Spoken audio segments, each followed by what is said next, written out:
Queridos, nós vamos proceder ainda um momento de culto, um momento de ministração da palavra. Hoje nós temos como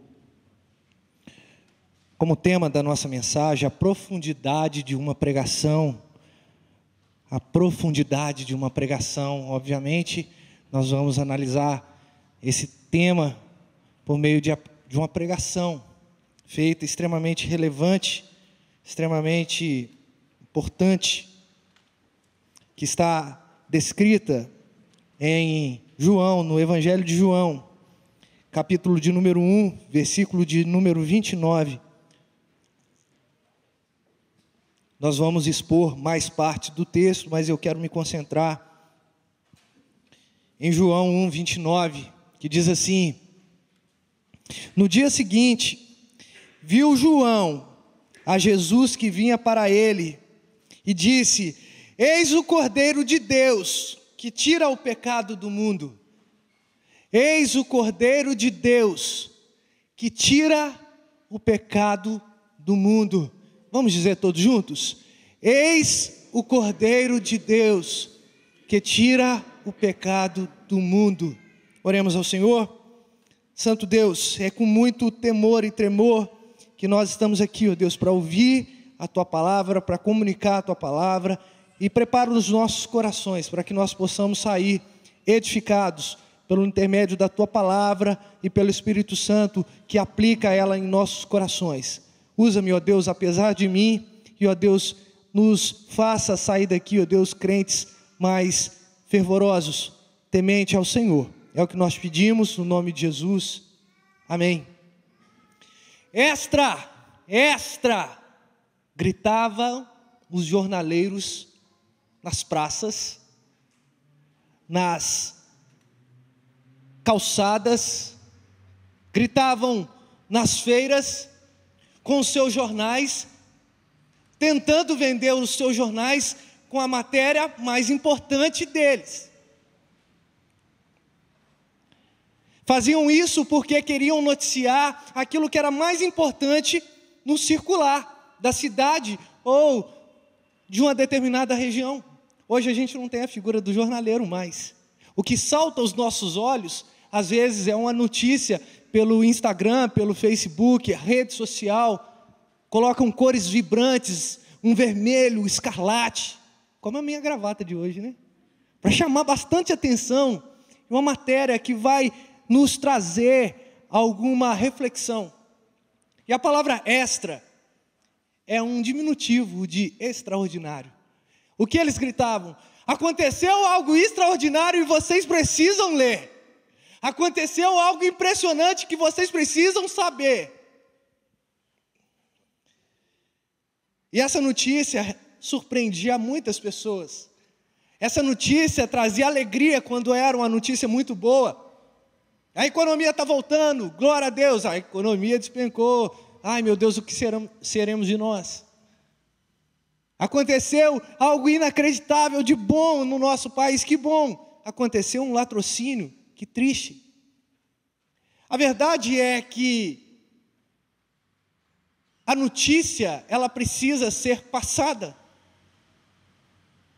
E quando o jornaleiro se dispõe em gritar extra, extra, ele está dizendo que algo importante e extraordinário, fora da ordinariedade, se é que existe essa palavra, se não eu inventei agora, virou um neologismo. Algo extraordinário aconteceu. E é justamente o cunho que nós devemos pegar para poder anunciar aquilo que é importante para nós. Jesus. É dizer em alto bom som que um dia aquele que foi prometido pelos profetas, aquele que foi prometido pelo próprio Deus em Gênesis, capítulo de número 3, versículo de número 15, ele se fez carne, habitou entre nós, cheio de graça e cheio de verdade. Se essa notícia não é suficiente para encher o nosso coração ao ponto de nós gritarmos a todo canto do planeta, extra, extra, vejam, vejam, então eu não sei qual notícia é importante. Porque para mim é extremamente importante saber que um Deus, com toda a sua maravilhosa graça, com Deus Todo-Poderoso, Ele olhou para uma pessoa tão miserável quanto eu e me resgatou do meu estado. E quem fazia isso muito bem? João Batista. João Batista, ele foi o precursor da verdade. É aquele que vinha antes da verdade prometido pelos profetas, principalmente Isaías e também Malaquias, fala que viria Elias, e a gente vai tocar nesse ponto.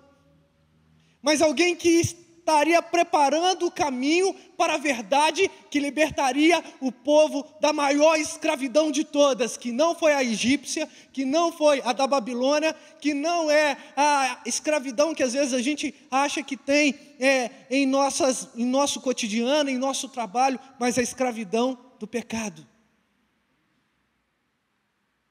Pois bem, lemos um texto extremamente extraordinário mesmo.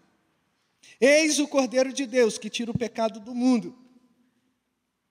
Essas são as palavras de um homem que, ao seu tempo, era um homem extremamente visto por conta dessa mensagem extremamente inovadora. Ao ponto de deixar aquelas pessoas que eram os entendidos da lei, os fariseus, os defensores da lei, aqueles que observavam para ver se a promessa havia de cumprir, intrigados, ao ponto de dizer, você é o Messias, ou você é o Elias. Ele falava e não negava. O texto mais acima vai nos dizer isso. Ele falava, ele declarava, não sou eu, o Messias. E quem declara que você é? Versículo de número 22, versículo 23, ele vai responder, eu sou a voz que clama no deserto, endireitai o caminho do Senhor, como disse o profeta Isaías. Então por que você batiza? Por que você está dizendo? Por que você está falando a respeito de uma notícia? E ele fala, olha, a verdade está chegando, o reino de Deus é chegado. E no dia seguinte, como nós lemos, quando ele ainda estava cumprindo o seu ministério em Betânia, versículo de número 28, João Batista viu a Jesus. E ele não poderia dizer outra coisa, a não ser, eis o Cordeiro de Deus, que tira o pecado do mundo. Eis o Cordeiro de Deus que tira o pecado do mundo. E o que eu quero propor nessa noite é justamente a gente olhar a pregação relevante e profunda. Que tipo de pregação nós estamos escutando? Que tipo de pregação nós, enquanto pastores, nós estamos falando, nós estamos pregando? Que tipo de pregação você, um cristão, você presbítero, diácono, você jovem, adolescente, que tipo de pregação você está falando? E olha que no culto das 17 horas, o presbítero Marcelo falou que nós somos cartas vivas, baseado em 2 Coríntios capítulo de número 3. E de fato, nós precisamos compreender que uma pregação profunda não é aquela que faz todo o tipo de sentimento vir à tona, mas é uma pregação que traz arrependimento, que foi a prédica dessa manhã. É uma pregação que nos faz rever o nosso conceito a respeito de Deus, a priori, e de nós mesmos, em segunda instância. É quando a gente olha para esse Deus magnífico, esse Deus tão grande, tão perfeito, e vê que nós somos alvo de uma miserabilidade infinita, mas ainda assim Deus nos amou.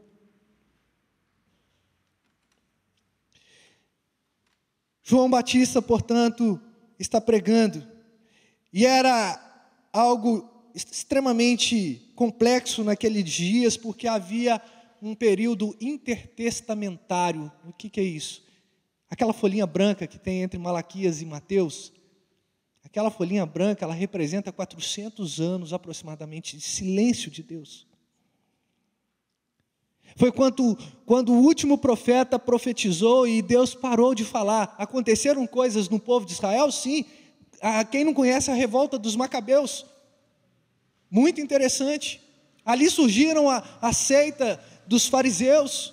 Nesses 400 anos, mais ou menos. Muita coisa aconteceu, mas de repente Deus quebra o silêncio. Mas Ele quebra o silêncio preparando o caminho através da pregação de um homem. Um homem que era extremamente curioso em sua aparência. Ele se vestia com peles de animais e comia gafanhotos e mel silvestre. É o que a gente chama de bizarro hoje, né? Era um bizarro. Quem que é aquele lá? Parecia um maluco. O que ele fala é coisa de maluco, porque Deus deixou a gente para trás. Deus esqueceu da gente, a promessa de Deus esfriou, Ele se esqueceu, Ele não nos ama mais. Mas esse maluco, esse alguém que se vestia de maneira totalmente atípica dos seus semelhantes, ele trouxe uma pregação extremamente profunda. E a pregação não poderia ser outra, a não ser esta: Cristo é o Cordeiro de Deus. Portanto, irmãos, diante dessa introdução, eu quero apontar 3 aspectos de uma pregação profunda. A primeira delas, a pregação precisa apontar para Cristo. A primeira delas é que a pregação precisa apontar para Cristo. E eu quero basear esse primeiro argumento meu em uma expressão: eis. Eis, olham, vejam, prestem atenção, parem tudo que você está fazendo e enxerguem. João Batista, ele percebeu que Cristo vinha em direção a ele e nada mais importava. Eu não sei o que João Batista estava fazendo, porque o texto bíblico não nos diz, mas com toda certeza houve uma ruptura do seu ato ali, para que ele pudesse evidenciar aquele que era a primazia sobre todas as coisas, Cristo. Irmãos, a pregação, ela precisa apontar diretamente para Cristo. Ainda que o pregador seja eloquente em suas palavras, ainda que ele traga muitas informações pertinentes no campo histórico, mas isso tudo vai ser nada se não apontar para Cristo Jesus, o nosso Senhor. Aplicando para as nossas vidas, entendendo que você também é um pregador do Senhor, você precisa apontar com seus atos a respeito de Cristo. O que você faz glorifica a Cristo, evidencia a Cristo. Às vezes a gente tem a dicotomia, às vezes não, muito costumeiramente a gente faz isso. A gente separa a nossa vida em 2 etapas: o santo e o profano, o sagrado e o mundano. Na igreja eu cultuo ao Senhor. No domingo, na hora do culto, das 19 às 21 horas. E eu sou muito crente, porque eu venho no culto de manhã e venho à noite. E se deixar, eu fico também no de tarde. Eu sou muito crente. Mas a segunda-feira já começa toda errada. Porque luzeiros, perto de luzeiros, às vezes não faz tanta diferença. Mas nós precisamos ser luz no mundo que está em trevas. E tudo que nós fazemos, seja em palavras, tudo que nós fazemos em ação, ou falamos em palavras, melhor dizendo, isso vai apontar o quanto nós somos cristãos de verdade. Porque em todo momento, não se engane, meus irmãos, não é porque a sua foto teve 3 curtidas e a do outro 3 milhões, não significa que ninguém viu. Não é porque você fica quieto e ninguém mexe com você, não significa que ninguém percebe a sua presença. Nós somos observados o tempo todo. E às vezes nós precisamos, com os nossos atos, apontar para Cristo. É naquele momento de uma decisão difícil no seu trabalho, que você, ao invés de estourar, você consegue retrair todo o sentimento de ira, de raiva, e consegue reproduzir aquilo que Cristo nos ensinou. Tende paz em seus corações. É a gente conseguir refrear. Aí eu vou pegar um pouco pesado, hein? Mas está na Bíblia. Então desculpa. Refrear a língua. Um pequeno leme que direciona um barco inteiro. Às vezes aquilo que nós falamos aponta para tudo quanto é lugar. Aponta para o mundo, aponta para um bar, aponta para qualquer coisa, menos para Cristo. A gente não pode rebaixar a profundidade ou tornar rasa a profundidade de uma pregação das Escrituras. Ela é relevante. A fé, ela vem pelo ouvir e ficar quieto, né? Ouvir e ouvir a palavra do Senhor. Por isso, nós devemos pregar em todo momento. Por isso, nós devemos falar a respeito desse Cristo.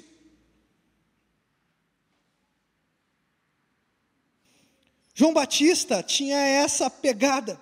Ele sempre foi um homem extremamente, pelo menos curioso ou chamativo no seu tempo. Mas reparem que toda vez que as pessoas olhavam para ele, que o foco estava nele, ele redirecionava para quem? Para Cristo. Será que os olhares do mundo batem em nós e a gente consegue espelhar em Cristo? Porque isso que é importante. Porque em todo momento alguém está olhando para você e dizendo: olha lá o crente, o que ele vai fazer, o que ele vai fazer? E quando você tropeça, esse é o padrão de crente. Estou falando alguma mentira, irmãos? Porque nós somos naturalmente, irmãos, ou deveríamos ser, referências dentro do nosso trabalho, referência dentro da nossa casa, referência para os nossos filhos, mas não somos. Antes da pandemia, eu estava trabalhando com os adolescentes e os pais dos adolescentes. A gente tinha um evento toda quinta-feira, ou de 15 dias na quinta-feira, que chamava TBT. E numa dessas conversas, porque os adolescentes ficavam num lugar separado, conversando entre eles, estudando a Bíblia, e eu e alguns irmãos, Cláudio e Fortunato, nos ajudaram nessa tarefa também, em alguns momentos, o Fábio e a tia Cris. E eu lembro que eu fiz uma pergunta extremamente importante para a reflexão: o que nós falamos quando nós saímos da igreja, dentro dos nossos carros, ou dentro das conduções, ou no caminho, caminhando, perto dos nossos filhos? Às vezes a gente entra dentro do carro e a gente começa a falar: você viu? O Abraão desafinou, o Pedro Felipe errou no teclado. Você viu a pregação, ele falou assim, falou errado, usou a expressão errada, e não sei o quê. E a gente vai criando barreiras no nosso coração, mas ao mesmo tempo a gente vai criando barreiras para os nossos filhos. Daí a pouco eles crescem e falam assim: eu não quero ir na igreja. Falamos: por que você não quer, meu filho? Mas você também não gosta da igreja, você vive falando mal. Às vezes a mãe tem que ficar te chamando para ir, pai. Você não quer ir? Por que eu tenho que ir? Irmãos, os nossos atos, eles refletem alguma coisa, sempre. Mas o mais importante é a gente saber que diante dessa pregação que a nossa vida é, esses atos precisam apontar para Cristo, espelhar Cristo. João Batista, ele fez isso, ele estava fazendo alguma coisa, e ele estava rodeado de pessoas. Como é que eu sei disso? Porque ele fala, senão ele não falava. Se apenas Jesus estivesse indo em direção a ele, eu entenderia que ele estava sozinho, mas de repente ele chama a atenção de todo mundo e fala: olhem aí, vejam, eis aí. Irmãos, é impossível ter um impacto profundo com Deus e ficar com a nossa boca calada. É impossível ver a Cristo. E quando eu digo ver a Cristo, eu não estou falando de uma experiência esotérica. Eu estou falando de enxergar a plenitude de todas as coisas, a quem converge, a quem tudo converge a Ele. É enxergar essa natureza e falar: olhem aí, isso é expressão do amor de Deus, isso é Cristo.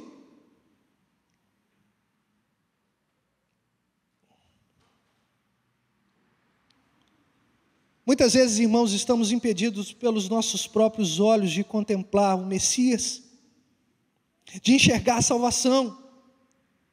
Por isso, a pregação do Evangelho, a exposição, é tão relevante e importante. Porque a gente tem a mania de esquecer de Cristo. Mas como eu posso me esquecer de Cristo? A gente se esquece, porque muitas coisas aparentemente se tornam atraentes aos nossos olhos e de repente a gente vai vendendo os nossos valores cristãos para poder adquirir de repente um bem, um status social. Deus, eu te amo demais, mas vai ser mais 1.000 conto na minha conta. Mas alguém está olhando. E por fim as pessoas vão começar a falar que crente é tudo igual. Por isso que eles não vão à igreja, porque crente vende os seus valores, crentes não se mantêm firmes. Então, primeiro ponto, irmãos, sempre apontar para Cristo, assim como João Batista fez. Olhem, contemplem, eis o Cordeiro de Deus que tira o pecado do mundo.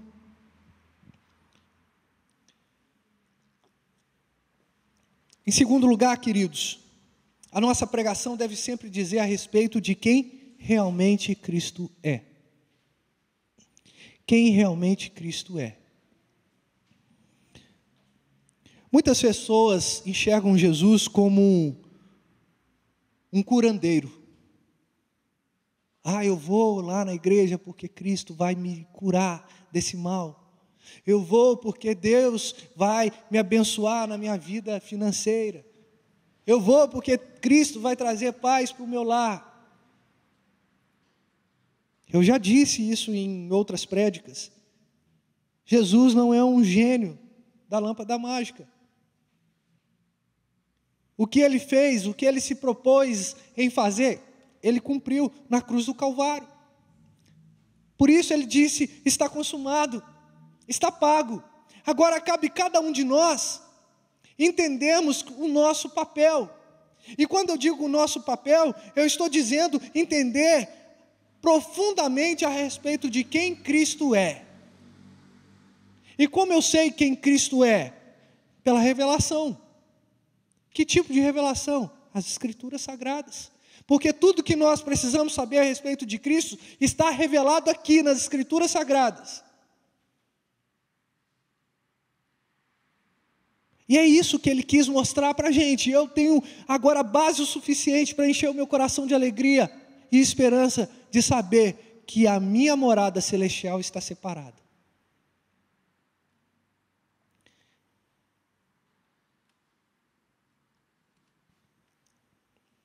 Em um episódio extremamente impactante, quando Jesus, Ele faz milagres, Ele vira para os seus discípulos e fala assim: ei, me respondam uma coisa. Quem o povo diz que eu sou? E aí os discípulos falam: mestre, alguns falam que você é o Elias, Jeremias ou outro profeta, até João Batista. Jesus falou: pois bem, ok. Mas e vocês que estão andando comigo já há tanto tempo? Quem vocês dizem que eu sou? E aí Pedro, de maneira acelerada, talvez esse seja um mal de Pedro, né? Eu sou meio acelerado. De maneira acelerada ele toma a frente e fala: tu és o Cristo, o Filho do Deus vivo. Sabe por que ele falou isso? Porque não foi carne nem sangue, não foi a matéria humana que revelou isso a Pedro, mas ele conseguiu enxergar quem realmente Cristo é. Irmãos, temos uma visão muito turva a respeito de Cristo. É como se a gente, para quem usa óculos, né? Eu vejo que muitos irmãos usam óculos, assim como eu. Coisa ruim é usar máscara e o óculos. De repente você dá aquela respirada mais funda, embaça tudo. E o que você enxerga? Nada. Lampejos, vislumbres. A gente tem vislumbres de Cristo, mas a gente não sabe quem Cristo é, porque não temos intimidade. E para a gente comunicar a respeito de Cristo, quem é realmente Cristo, nós precisamos ter intimidade com Ele. Nós precisamos conhecer profundamente Cristo. Eu tenho essa convicção de quem Cristo é pelas Escrituras e pela minha intimidade piedosa na minha casa, nas minhas orações.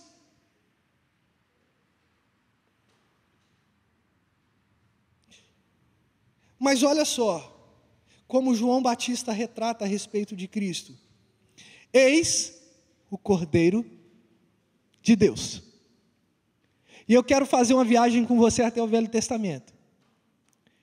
Porque quando Deus instituiu as leis de sacrifício, Ele instituiu para que tudo isso apontasse para o sacrifício de Cristo, mas ainda era sombra. Não estava claro. Então, o chefe da casa, o homem da casa, aquela pessoa que era responsável pela casa, porque haviam viúvas também, essas pessoas deviam tomar um cordeiro que fosse o melhor. O cordeiro mais vistoso, o cordeiro mais impressionante ali do seu rebanho, para poder fazer o sacrifício pelos pecados. Aquilo aplacaria a ira de Deus? Não. Mas era um processo pelo qual Deus instituiu para que o povo entendesse que um dia chegaria o cordeiro que seria satisfatório. Por que eu sei que não aplacava a ira de Deus? Porque em Isaías, capítulo de número 1, Deus fala assim: eu já estou cansado de sacrifício, eu já não aguento ver mais sangue. Vocês sacrificam um cordeiro, mas vocês voltam à vida pregressa. Vocês continuam pecando o tempo todo, mas de maneira desvairada. Não que a gente tenha agora uma natureza super santa, mas a gente precisa lutar contra as nossas paixões carnais. Mas o povo não estava nem aí, eles cumpriam rituais de sacrifício, e ainda assim, burlavam eles, porque compravam o cordeiro, e não pegavam da sua própria casa, compravam dos vendilhões que estavam ao redor do templo, compravam animais doentes, levavam o pior. Isso não retrata quem Cristo é, não retrata a respeito da figura messiânica que estava por vir. Mas olha só, que o mesmo profeta Isaías, ele vai dizer que ele vai dizer que o Messias, aquele que viria, era como um cordeiro mudo que foi levado para o matadouro. Isaías 53. E se a gente der uma volta e buscar agora lá em Hebreus vai dizer que Cristo é o sacrifício perfeito pascual. Em Apocalipse vai dizer que o cordeiro foi morto antes da fundação dos séculos. Repare que não há, ou que há, uma simetria entre todas as falas apontando para o Cordeiro de Deus. Cristo é o Cordeiro de Deus. E quando João Batista, ele vê Cristo, ele fala: olhem todos, é desse que eu estava falando, ele é o Cordeiro de Deus. Ele sabia quem Cristo era. A minha pergunta para você, meu irmão, minha irmã: você sabe quem Cristo é na sua vida? Será que eu sei quem Cristo é? Ou eu sei apenas de um Jesus histórico? Um Jesus que é retratado em muitos documentários como um homem que foi um mestre por excelência.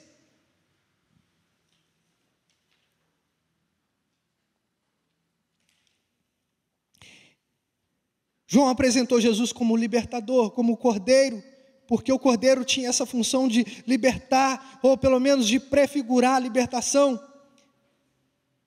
Embora fosse libertador, não como um rei que pega em espada.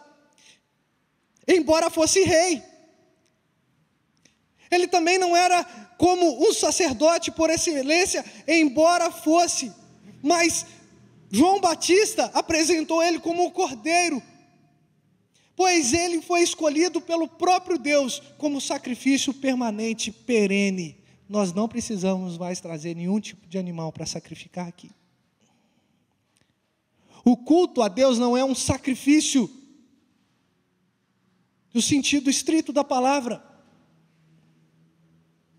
Eu não vou sacrificar, o sacrifício já foi feito. Quando nós temos a questão em Romanos 12, que nós devemos apresentar o nosso corpo como sacrifício, é entregar o nosso corpo para que ele seja mortificado para o mundo. Mas não significa que há um sacrifício na celebração ao Senhor, porque Ele já fez o sacrifício por excelência e hoje nós temos vida.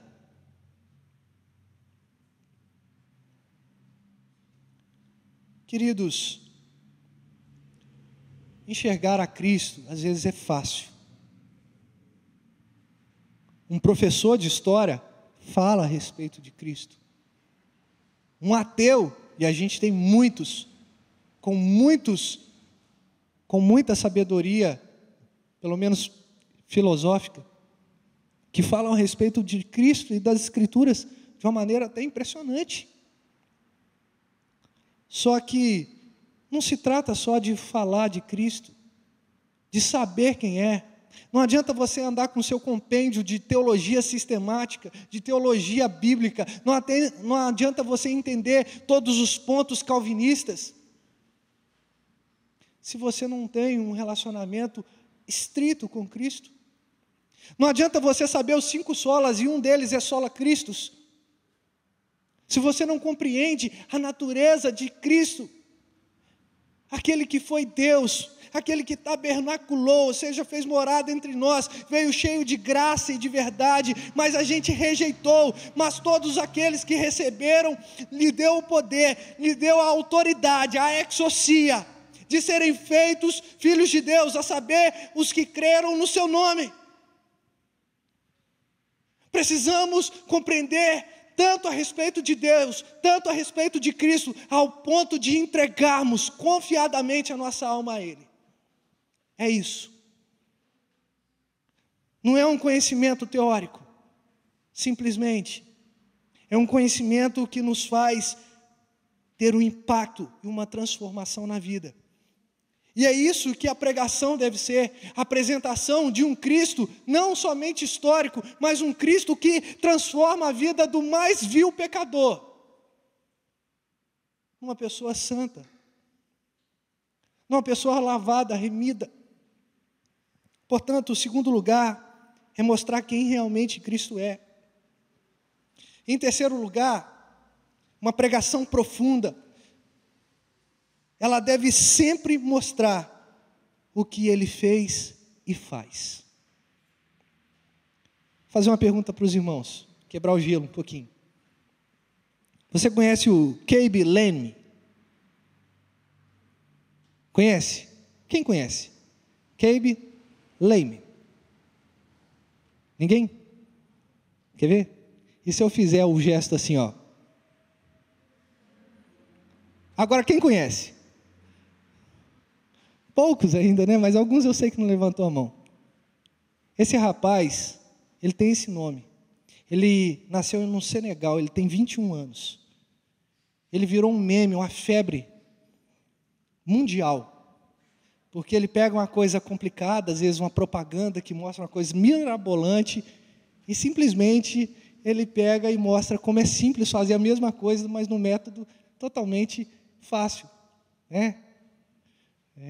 Vou dar um exemplo aqui. Tem gente que pega é até mais higiênico, tudo bem, mas vamos pensar só na finalidade do negócio. Pega uma banana e vai descascar a banana com a faca. Aí ele pegava uma banana, descascava com a própria mão e fazia assim, tipo assim. Pronto. Ele nasceu no Senegal e mudou para a Itália e virou essa febre que a gente tem hoje, entre os jovens principalmente. Sem dizer absolutamente uma palavra, o cara se tornou extremamente conhecido. Talvez não pelo nome, porque eu disse o nome e ninguém conheceu. Aliás, nem eu conhecia. E para pesquisar esse nome, como é que eu ia colocar lá no Google? Eu custei. Menino que faz meme, não sabia de onde era e tal. Enfim, custei achar o nome dele. Mas através de um simples gesto, ele ficou extremamente conhecido. E eu estou trazendo essa analogia extremamente simplória. E quando eu trago essas analogias, eu sempre falo, gente, não é para diminuir o nosso Senhor Jesus Cristo de maneira nenhuma, é para simplesmente facilitar a nossa didática. Porque o que o Caleb Leme fez, revolucionou, entre aspas, uma geração. E às vezes a gente manda aquelas figurinhas pelo WhatsApp dele, a gente vê vídeo dele, ri, dá gargalhada. Só que alguém muito mais importante, não só simplificou uma coisa que aparentemente é mais difícil. Alguém, nos séculos dos séculos, no começo de toda a existência, se doou e morreu. E foi imolado como um cordeiro antes da fundação do mundo, para que você, para que eu, para que a igreja do Senhor tivesse vida e tivesse vida em abundância.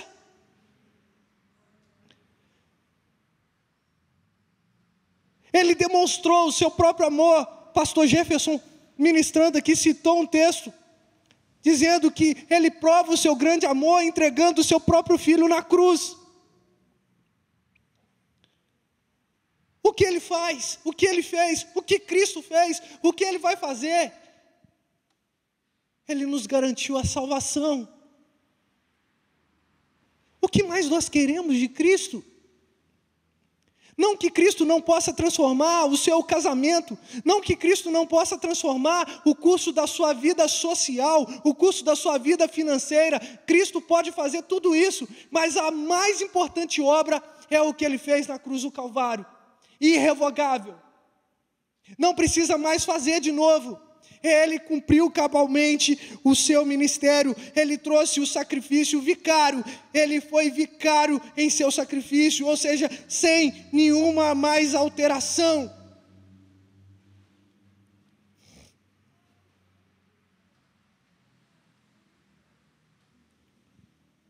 Mas olham só, como João Batista sintetiza. Eis o Cordeiro de Deus, apresentar a Cristo, apontar para Cristo, a nossa pregação deve ter isso. O Cordeiro de Deus, um aspecto que Cristo tem, é conhecido agora por todos. Mas o que ele faz, João Batista? Ele tira o pecado do mundo. E essa expressão no grego, tira, significa eiro, ou no grego é eiro, que significa arrancar. Arrancar, um dos significados é tirar com violência. Por que é tirar com violência?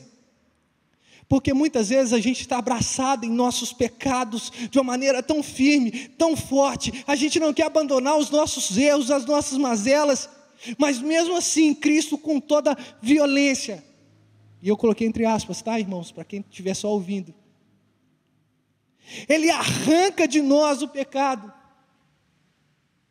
Ele arranca. Porque Ele quer dar uma nova vida para cada um de nós. Não mais manchada pelo pecado, mas totalmente lavada pelo sangue dEle. Uma outra conotação dessa palavra eiro, que tira, significa levar, que significa levar. Reparem,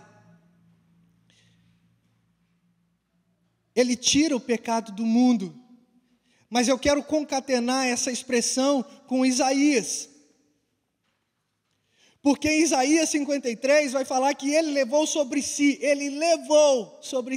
ele tirou de nós e levou sobre si todas as nossas enfermidades, os nossos pecados. O castigo que nos traz a paz estava sobre ele, e pelas suas pisaduras nós fomos sarados, fomos curados. O que Jesus faz? Ele tira o pecado. Ele limpa a mancha das nossas vestiduras. Ele arranca de nós o nosso pecado através da operação poderosa do Espírito Santo. E nós somos novas criaturas. Aquele que está em Cristo, nova criatura é. As coisas velhas se passaram e tudo se fez novo. Tudo foi renovado em sua vida. Zerou, quitou.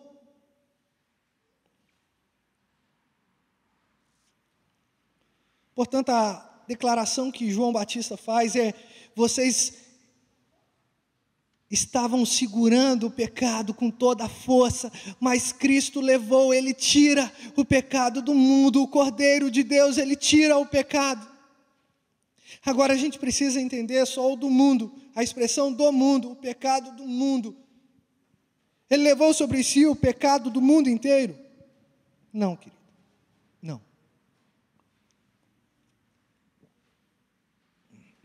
Se eu falar isso, eu vou estar cometendo uma heresia tamanha. Porque aí eu vou falar que há salvação para todos. E a gente sabe que a Bíblia diz que Deus predestinou uns para a honra e outros para a desonra. Uns para o céu e outros para o inferno. Mas quando fala o mundo aqui, não fala a totalidade das coisas. Mas fala a respeito da representatividade de tudo, ou seja, há salvação para todo tipo de pessoa. Não importa se você é alto ou baixo, se você é mais magrinho ou mais cheinho, se você é forte ou fraquinho, se você tem cabelo ou está igual eu, perdendo os que tem. Não importa se você é homem ou mulher, não importa se você ganha 10 mil ou se você ganha 1.000, não importa se você torce para um time ou outro. Eu vou parar de falar de Flamengo, que toda vez eu falo de Flamengo. O importante é que ele tira o pecado de todo mundo. Todo tipo de pessoa. Mas quem recebe esse benefício? Essa é a questão. E o versículo de número 12, que eu já citei, e vou fazer questão de repetir. Mas a todos, versículo 12 do capítulo 1 de João, mas a todos quanto receberam quem? Jesus, o verbo encarnado, aquele que tabernaculou, que fez morada entre nós. Todos quanto o receberam, deu-lhes o poder, a autoridade de serem feitos filhos de Deus, a saber, aos que creram no seu nome. Quero terminar, irmãos, a prédica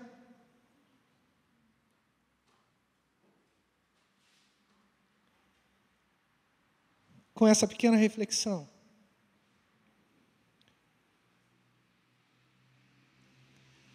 Todos que receberam e creram no seu nome. E eu quero usar uma expressão paulina. Mas como ouvirão, se não houver quem? Pregue. Como crerão, se não for anunciado? A profundidade de uma pregação, ela precisa apontar para Cristo. Ela precisa apresentar quem Ele é, quem Ele realmente é. E precisa apresentar o que Ele faz. Mas uma pregação só tem a sua validade extrema quando ela é aplicada. Não adianta a gente saber tudo isso se a gente não comunica o Evangelho. Isso dói no meu coração, sabe por quê? porque às vezes eu falho nisso.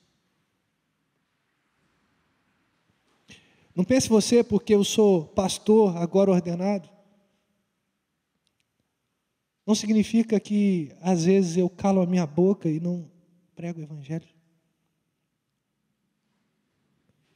Eu prego aqui porque é uma atribuição minha, mas muitas vezes, diante de muitas situações, eu fico quieto, eu não trago uma palavra de esperança para o desvalido, ou eu não trago uma palavra de confronto para aquele que está precisando ser confrontado. Eu me calo, eu restringo a minha pregação apenas ao culto também, a minha atribuição pastoral. E talvez você também tenha restringido em algum momento, ou está restringindo a pregação do Evangelho, porque você não comunica, porque você não fala, porque você vê a situação no seu trabalho, na sua casa, você aponta para tudo quanto é lugar, mas você não aponta para Cristo. Eu aponto para tudo quanto é lugar, mas não aponto para Cristo.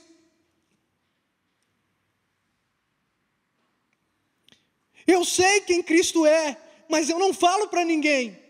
É um segredo meu. Eu sei o que Cristo faz, porque Ele fez na minha vida, mas eu não comunico. Queridos, completando a citação paulina, quão formosos são os pés daqueles que anunciam boas novas. Que palavra tremenda. Quão formosos, trazendo uma tradução um pouco diferente, são os caminhos daquele que leva o estandarte do Evangelho à sua frente. E por que eu trouxe essa expressão estandarte? Porque se trata de uma bandeira que significa vitória, e nós somos vitoriosos em Cristo Jesus. E o nosso caminho se torna glorioso não pelo nosso mérito, mas pelo objeto que carregamos, o estandarte, a bandeira, a mensagem, Cristo, o Cordeiro, o sacerdote, o Rei, o Deus das nossas vidas.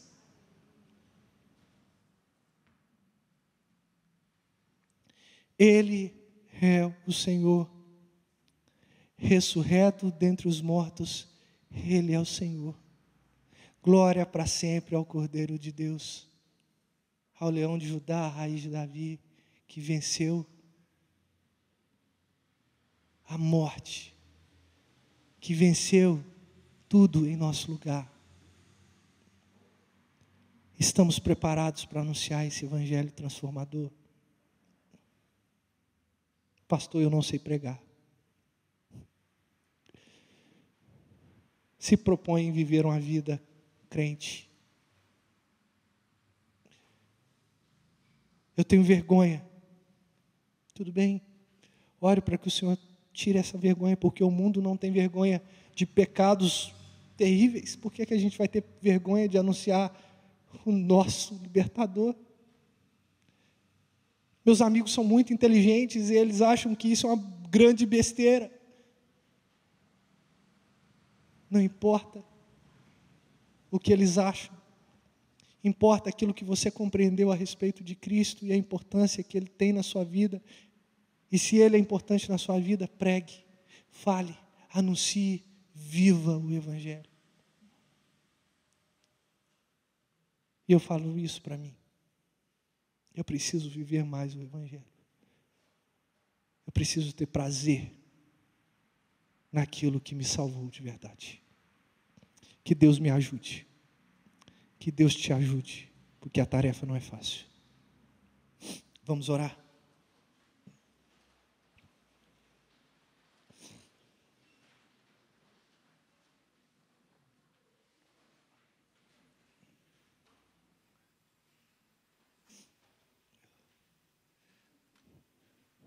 Você é um porta-voz do Senhor, querido.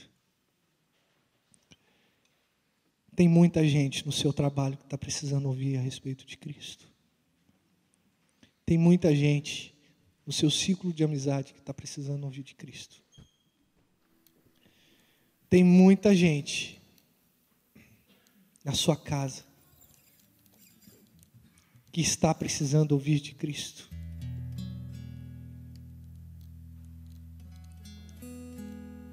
Talvez você não se sinta capacitado. Deus não escolhe capacitados, Deus capacita os seus escolhidos.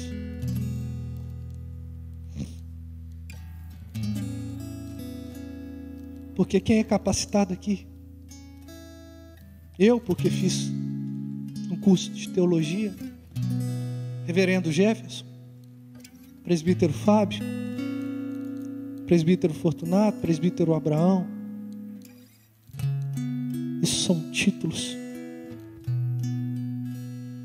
Presbítero Cláudio, diáconos, diácono André, líder da juventude, da diretoria. Quem é capacitado aqui? A capacidade não vem de nós, vem do Espírito. Os apóstolos anunciavam a respeito de Cristo, porque o Espírito capacitava e dava ousadia e intrepidez.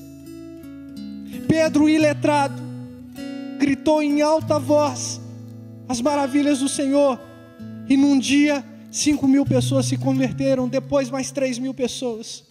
Um homem que puxava a rede. Será que Cristo não pode fazer a mesma coisa com a sua vida? Você pode ser um profundo pregador da palavra com a sua vida, com seus atos, e falando também com toda certeza. Senhor Deus e Pai, é diante de situação assim que nós vemos o quanto nós temos negligenciado uma ordem tão clara do Senhor. E de pregar o Evangelho a toda criatura. A gente se cala. A gente está aproveitando essas máscaras para esconder a nossa boca, para poder não falar a respeito do Teu nome. Tem misericórdia de nós. Nos abençoe, Senhor, com a dádiva de compartilhar a salvação, de compartilhar aquilo que Cristo fez em minha vida, como um testemunho para outra pessoa, como um incentivo para outra pessoa. Ah, Senhor, o nosso mundo está caindo aos pedaços. Eu já posso escutar a voz do Senhor dizendo a nós, a igreja: quem há de ir por nós? A quem enviarei? Para poder trazer luz, um pouco de lucidez para esse mundo que está tão perdido, para a nossa nação que está tão perdida. Nos faça, Deus, ter a mesma ousadia de Isaías e dizer: eis-me aqui, Senhor, envia-me a mim. Enquanto igreja nós possamos dizer: eis-nos aqui, Senhor, envia a nós.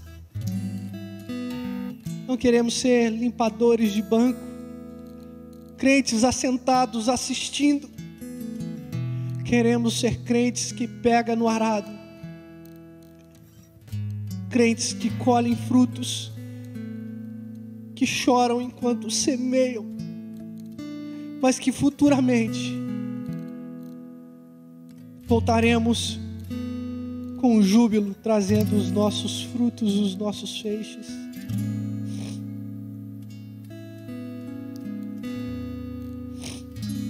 Abençoe, Senhor, a primeira igreja. Abençoe, Senhor, o corpo docente da primeira igreja, todos os pastores, mas não só a primeira igreja, mas todas as igrejas que se propõem em pregar o Cordeiro que tira o pecado do mundo.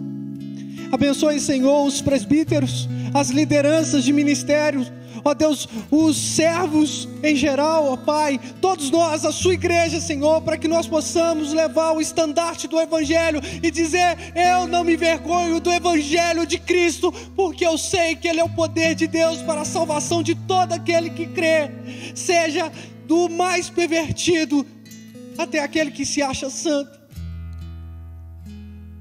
Nos dê intrepidez para isso, Senhor, mas cura o nosso coração das feridas, das mágoas.